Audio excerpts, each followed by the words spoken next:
sou o Guilherme. Eu sou o Gabi Ramos. Eu sou o Cícero Neto. E nós somos o Bravata FC. Vamos falar hoje da 14ª rodada do Campeonato Brasileiro. Rodada de polêmicas, rodadas com o VAR aí, né?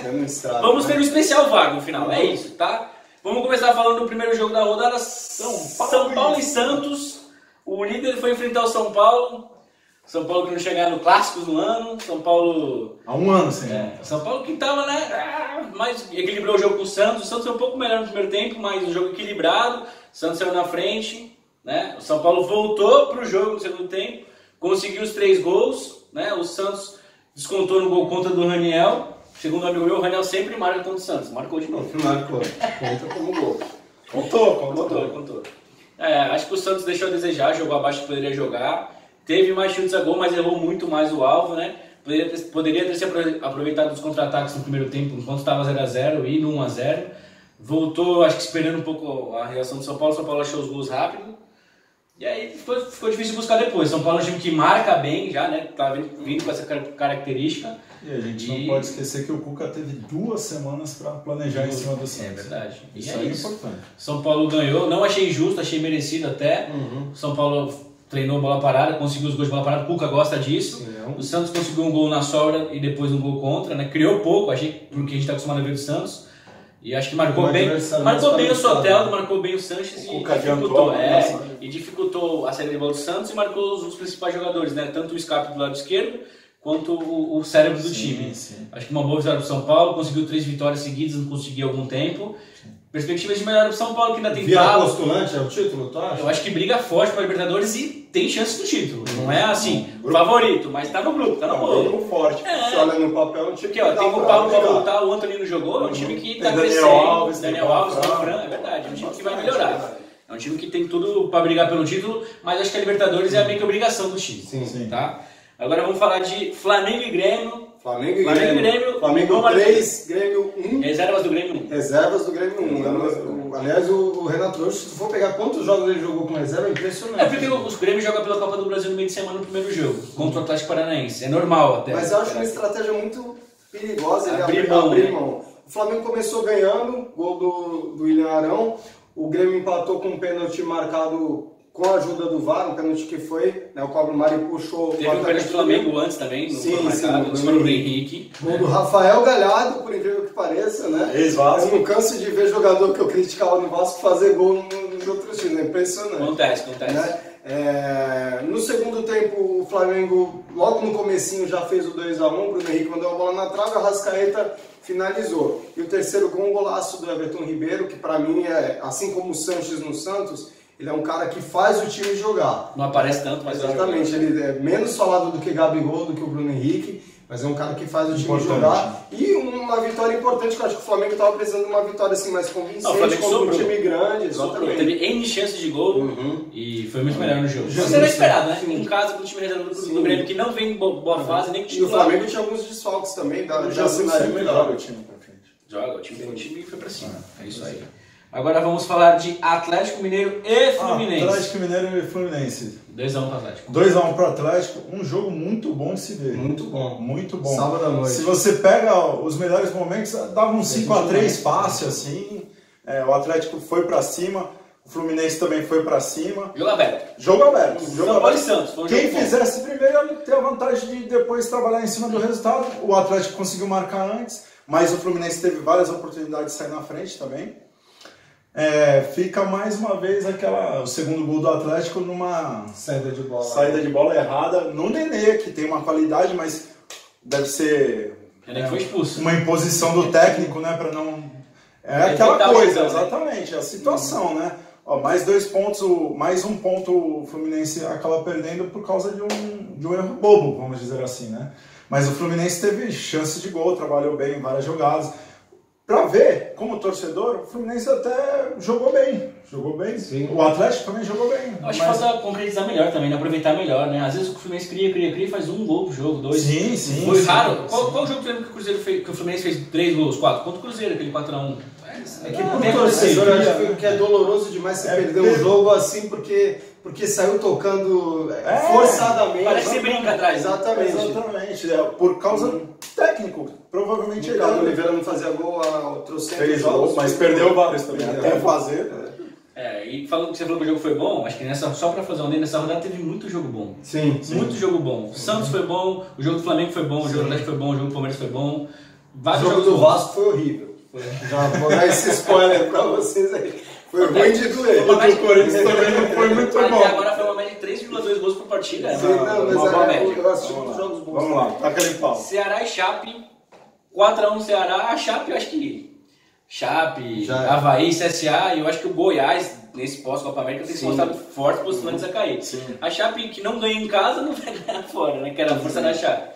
O Ceará aproveitou bem a chance. A Chape chutou mais, errou muito o gol, né? Chegou mais, mas de longe, né? Não dá. O time do Ceará é um time que joga bem rápido em transição, contra-ataque. Fez valer o fator casa, saiu na frente e se aproveitou depois. Thiago Galhardo, apesar dos problemas que teve de bastidores no Vasco, não é um bom jogador, finaliza bem. O time está encaixado, acho que é um time que pode surpreender aí e ficar entre os 8 primeiros do campeonato. Sim. Principalmente fazendo valer o fator casa. O Thiago Galhardo parece jogando sem a pressão também, tá jogando mais fica mais leve. Só tem que esquecer um pouco o ex, viu, Thiago Galhardo? Fala um pouquinho menos do Vasco, foca no Ceará, tá falando muito do Vasco. Consegui o que eu queria, era isso. Enche o saco, velho. Esquece o ex, a gente já esqueceu você. Nunca fez 3 gols pelo Vasco no jogo. Inter e Corinthians 0x0 no Beira-Rio. Inter e Corinthians 0x0. Jogo sonolento.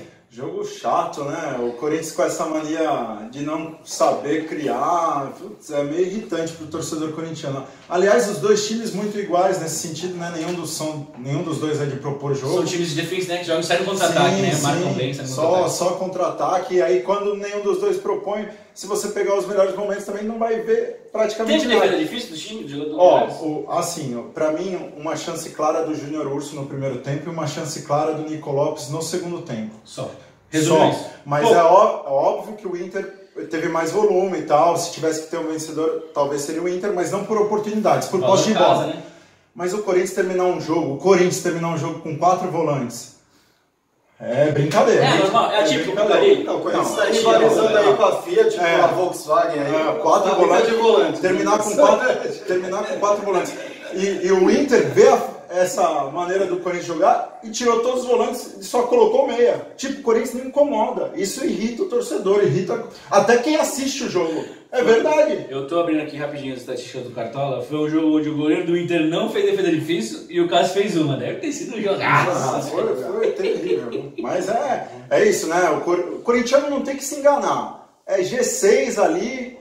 Graças a Deus, é isso. Nosso campeonato é esse. Quem falar favorito é pra ganhar audiência, tá, gente? É G6. É pra ganhar uma... Sim. A gente pode incomodar os nossos rivais diretos por ser clássico, mas de resto... Botafogo e Atlético Paranaense. 2x1 Botafogo de virada. Sim, foi um jogo bem interessante também, né? Apesar do VAR aí, a gente vai depois detalhar um pouquinho mais, mas foi um jogo bem interessante, assim. Era o Atlético Paranaense reserva, com o Botafogo com o que ele tinha de melhor, né? O Atlético começou ganhando o gol do Tony Anderson, sofreu o empate e aí teve a virada com o gol do Diego Souza já no segundo tempo. O Diego Souza deu uma sambada até antes de bater o pé. Sim, não pode parar, ele fez parar não pode, mas ele dançou em cima do cara. Ele jogou capoeira ali. Não sei se vale isso, mas, bom, enfim, valeu. E o juiz deu legal, né? Olhou no VAR e deu legal. O juiz deu bom, então acabou valendo, mas assim, pro Botafogo é um bom resultado.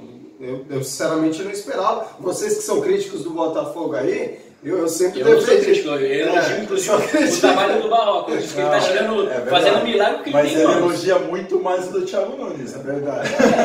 O time titular do Thiago Nunes é elogiado. O Atlético Paranaense começa também a já dar aqueles, assim, parecia melhorar nos jogos fora de casa, já voltou a perder em sequência. Vamos ver como vai ser no meio de semana contra o Grêmio ou na Arena Grêmio. E eu acho que o Grêmio seja mais copeiro e mais, né, tenha mais cancha ali do que o Atlético. Sim. Vamos falar agora de Palmeiras e Bahia, 2x2.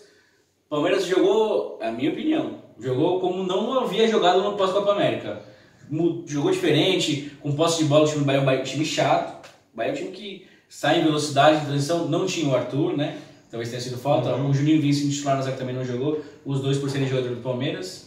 Mas o time do Palmeiras eu achei que foi muito melhor. Triangulou. Chegou aquele negócio de casquinha, né? Mudou a referência. mudou o jeito do time jogar. Parece que os jogadores tinham confiança de jogar a bola no Luiz Adriano, que ia parar e voltar, entendeu? Foi um time diferente. O Dudu, foi o Dudu do ano passado, espero que se mantenha, o Palmeiras, né? Se o Palmeiras quiser brigar em Libertadores brasileiro, tem que tentar se manter assim. Montou o time que eu vejo como ideal ali, tudo bem que o Vitor Hugo jogou no lugar do Gomes na zaga, mas com o meio campo de Scarpa, Zé Rafael, Dudu e Luiz Adriano, que eu acho que hoje, pelo que eu vejo, é o ideal. O time não perde intensidade, joga bem, o Dudu sobrou do resto do jogo, teve mais de 50% na votação do público aberta de craque do jogo, jogou como não havia jogado nos últimos tempos e o Palmeiras foi prejudicado pelo VAR, na minha opinião, que nós vamos falar mais pra frente, mas na minha opinião muito bem expulso. Muito bem expulso. Acho que tem que começar a doer no bolso. Aquela conversa que a gente teve, né? Tava ótimo, tava ótimo. Renovou o contrato, começou a ficar chato, reclamar mais ainda com a arbitragem. E essa cotovelada no Luca, que já teve discussão com ele na época de Corinthians, é muito estranha, né? Uma coisa que não deveria acontecer. Eu acho que se não doer no bolso, se não tomar uns 6 jogos aí da própria STJD... É um risco absurdo. Sim, se é um jogo de Libertadores ou mata-mata... Nunca chegou a ter uma conjunção, os caras... Ele é meio que... Ele apagou, né? O Tonta apagou.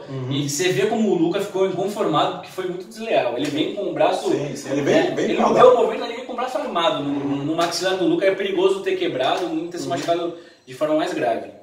Vamos falar do próximo jogo agora. Avaí Cruzeiro 2x2. Avaí Cruzeiro, quando você pega esse jogo assim, Avaí Cruzeiro, o que você espera dele? Cruzeiro amassando. Não, você espera o Cruzeiro sem fazer gol há 8 jogos e o Avaí que não ganha de ninguém. Desde o Alberto. Aí você fala, é o pior jogo da rodada. E se você olhar a escalação? Não, beleza. Você vai esperar o Cruzeiro ganhar. Beleza, mas aí você esperava um momento, jogo... entendi. Exatamente, morno. Foi um jogo bom. Foi um jogo bom em que o Avaí quase ganhou. Se não fosse assim, teu amigo de novo... Também teve chances... vocês falaram dos jogos bons, esse também está dentro dos jogos bons. Teve chance para os dois times, os dois times tiveram a oportunidade de sair na frente. Aí, hoje em dia, quem sai na frente, né, com o futebol que é jogado hoje em dia, é muita vantagem. É muita vantagem. Você tem 1x0 a favor no jogo. Sim, ainda mais com o time com o Cruzeiro, com a pressão que estava tendo. Ainda assim conseguiu um empate, o Avaí... Perdeu a oportunidade. O Avaí faz o segundo gol num lance de VAR também, mas correto, foi na linha. Foi pênalti, o Brenner bate bem o pênalti, acertou, fez o gol. E o Cruzeiro conseguiu achar o segundo gol aos 49, 50 minutos lá. O Sassá conseguiu empatar a partida. Mas jogo bom, o Valentim ainda não consegue ganhar. O Gabriel tá... Desde a época do Vasco, já não ganhou. Nada de atípico. Aliás, a diretoria do Avaí acho que já... Agora o Cruzeiro está na expectativa da chegada do Rogério Ceni, que para mim... Na verdade, foi unir o útil ao agradável, que o Rogério já não está numa boa lá na Fortaleza. Fortaleza vendendo todo mundo. Exatamente. Tá Deve certo. ter uma multa ali, que o Fortaleza viu uma oportunidade de tentar mudar o trabalho e o Rogério seguir a vida dele, entendeu? Vamos ver agora a expectativa do Cruzeiro melhorar agora, propondo o jogo, que o Rogério tem um perfil diferente. Estranho, porque o Rogério também sempre veio com um discursinho também muito bonitinho, né? Os nossos técnicos, eles cobram às vezes um profissionalismo dos clubes que às vezes não sei se eles têm esse amor todo também. Sim. Mas calma aí, o Fortaleza vendeu o time todo. Não, concordo, mas ele tem contrato, cara. Ele tem contrato, acho que no contrato dele não tá aqui. Acho que chamaram ele para conversar, Rogério, você quer seguir teu caminho? Até a princípio, a notícia que veio no sábado é que o Cruzeiro entrou em contato e ele recusou. E depois houve esse acerto. Talvez tenha sido bom para os dois lados, como o Cecílio falou. Né? Eu acredito que tenha sido esse o caminho. O último jogo que nós vamos falar hoje, Goiás e Vasco em Serra Dourada, né, em Goiás, 0x1 pro Goiás. Não, por incrível que pareça, o Vasco depois de 2 anos no Brasileirão Série A, voltou a vencer fora do Rio de Janeiro. 2 anos. Caralho, 2 anos não sabia graça. E foi sofrido, gente, tá? Como vai ser sempre, esse time, o time do Vasco é fraco, tá? É muito ruim, mas assim, o Luxemburgo ele montou o time para ser dessa forma, para fazer... É doloroso, né? Teve alguns destaques individuais, o Thales Magno jogou muito bem, o Castan fez uma partida. Essa partida aqui, que é 1x0 pro time, é a partida do Castan, né? Que ele vai dar carrinho, ele vai orientar a zaga e tal, então ele cresce muito nesse tipo de partida. O Raul, o volante, jogou muito bem também. Pra gente, assim, vai ser um adversário direto na briga contra o rebaixamento, então é importantíssimo o Vasco ganhar do Goiás. Né? Tem muito time ruim, o Vasco não cabe um asterisco. Eu cravo, o Vasco não cai. Calma, né? Um asterisco. Tenho medo da jogos contra o CSA e contra o Grêmio que o Vasco foi prejudicado, talvez se não tivesse esses erros de arbitragem, já está numa situação mais cômoda. Aí se liga mais, ele perdeu os 2 pontos para vai em casa, essas coisas, né? Recuperou o jogo do CSA também, isso aí. Mas é isso. Agora vamos falar do VAR, né? O VAR que a gente teve um bom exemplo de VAR esse fim de semana que foi começou a ser usado na Premier League, campeonato inglês, para quem não sabe. Exemplo, lances definidos de forma rápida, mostrando quando tem lance de impedimento difícil, coloca a linha do tiratema e mostra. As claras. É isso. Eu acho entendeu? Isso é exemplo. Você ter 20 minutos de jogo parado no jogo do Botafogo por causa de VAR é um absurdo. Você demorar nos 2 pênaltis do jogo do Palmeiras 10 minutos para decidir é um absurdo. Até porque o primeiro pênalti pro Bahia foi claro. Qualquer um viu. Em casa eu vi. O juiz a 2 metros. Dá a porra do pênalti, depois você vê, cara. Pô, você não pode usar o VAR de muleta. Ficar parando, não dá. O problema do VAR aqui no Brasil são 2 coisas. É tecnológico. Que é diferente demais do Vasco, o VAR apagou. Exatamente. Apagou, desligou. E um grande problema aqui são os nossos árbitros que são ruins, não têm confiança, não têm culhão para manter o que marca. Aliás, eles se escoram no VAR, essa é a verdade. E aí saem essas pataquadas. Fala aquele senhor lá, por favor. Eu acho assim que no jogo do Palmeiras, por exemplo, a interferência maior do segundo lance do lance do segundo pênalti foi do Ricardo Marques, que para mim é um péssimo árbitro. É o pior árbitro da atividade. Nossa, eu fui ver Palmeiras e Vasco, ele era o árbitro. Ele quer aparecer mais que o jogador. É certinho. Pô, vai tomar banho. O cara pinta o jogo, para de aparecer, mano. Não, é complicado. Chato, cara. Os nossos árbitros. Fala demais. Você viu um lance do Klaus no Santos São Paulo? Pô, ele chamou, exatamente, ele chamou pra ele um lance lá que ficou em dúvida. Foi o primeiro gol do Santos, eu acho. Um lance de pênalti, que o Santista reclamaram pra ele, ele falou, não foi nada. Pô, lógico que é, tu vai na tua convicção. Você chamar o... Se fosse um negócio muito absurdo, o VAR iria chamar. Então segue o jogo, você não perde. O VAR tem que chamar pra lance claro. O lance interpretativo é do juiz. Exatamente. Acabou, e os juízes se escoram no VAR. Bom, ontem no jogo do Vasco Goiás, inclusive, era pro Kaique ter sido expulso, cara. Ele deu um pisão maldoso no tornozelo do... E o cara olhou no VAR e não deu, assim, pô. Gente, câmera lenta. Ele vai diminuir o que é forte, né? E vai tirar um empurrão, vai parecer mais fraco o empurrão e menos pegado um pisão, cara. Você tem que ter ciência disso. O VAR tem que ser usado com responsabilidade e só em caso claro. Essa rodada como é na Premier League, tem que ser exemplo que é feito na Premier League. Não dá. Ele está estragando o futebol. Você pega o lance do jogo, por exemplo, do Palmeiras, que foi o pênalti, né? Claro, do Diogo Barbosa. O lance seguiu acho que mais 1 minuto e meio de jogo. Quer dizer, aquele 1 minuto e meio não valeu nada. Você perdeu 1 minuto e meio, você perdeu 3 minutos para definição, mais 1 minuto de jogadores reclamando para cobrar, foi 6, 7 minutos aí. Mais 6 no seguinte, 13 minutos, só de VAR. Tivemos 10 de acréscimo. Porra, você vai viver um negócio que não tá valendo nada. 1 minuto e meio que se sai um gol não vale. E esfria jogo, cara. Você tá vendo o jogo até. A maioria dos jogos aí tem passando de 50 minutos. Gente, atrapalha o Faustão também, que tem o horário dele pra entrar. Que reclamou ontem. Vai reclamar, mas ele não reclamou do horário, ele reclamou do roubo. O Santista Faustão reclamou do roubo contra o Palmeiras. Vai tomar. Não. Ele reclamou porque foi um absurdo o pênalti que marcaram do Luan. Absurdo. O problema é que a gente tá perdendo tempo com tudo isso e não tem garantia de que o que o cara vai olhar ali vai ser o certo. Não tem. No jogo do Botafogo mesmo, teve um pênalti a favor do Atlético Paranaense no último minuto, que o João Carlos empurra o Madison e o juiz olhou, parou, ficou 5 minutos lá olhando, não deu. Pra vocês terem uma ideia, o corintiano falou que o Ricardo Marques estraga o futebol, que não foi pênalti pro Bahia. Não, mas vários jogos. O corintiano falar pra mim isso no privado. Vários jogos o Ricardo Marques já prejudicou o Corinthians. Ele prejudica todos os times, ele prejudica o certo, porque ele é errado, né? É uma semaninha aí pra CBF fazer treinamento, reavaliar, investir. E outra coisa que eu não entendo, por que não põe, tipo, que nem jogo de vôlei e tênis, assim, que... Challenge, né? mostra o lance lá pra todo mundo... Na Premier League tá acontecendo isso. Então, assim, o que eu chego num consenso é que o VAR em si ele não é ruim. Ele é mal aplicado. Sim. Se tem lugar que ele tá sendo usado de muleta. Exatamente. É o que eu te falei. Os caras se escoram atrás do VAR. É horrível. Bom, galera, esse foi o nosso desabafo como torcedor aqui, pessoas que gostam de futebol aqui, porque tá difícil aguentar o VAR no Brasil, tá? Não se esqueçam de seguir a gente nas nossas redes sociais, no Twitter, no Instagram e no Facebook, @BravataFC, de seguir a gente também no nosso Instagram, o meu é Guilherme Lemes. Arguello Neto. Pode falar, Gabriel. É o Gabriel. Tá mais calmo? Não se esquece de curtir o nosso vídeo, tá? De ver, compartilhar, comentar, dar sugestão do que você acha que a gente precisa melhorar, do que pode ser feito diferente, do que vocês estão gostando. Se inscreve no canal e ativa o sininho, beleza? Até a próxima, galera. Um abraço. Valeu, tchau.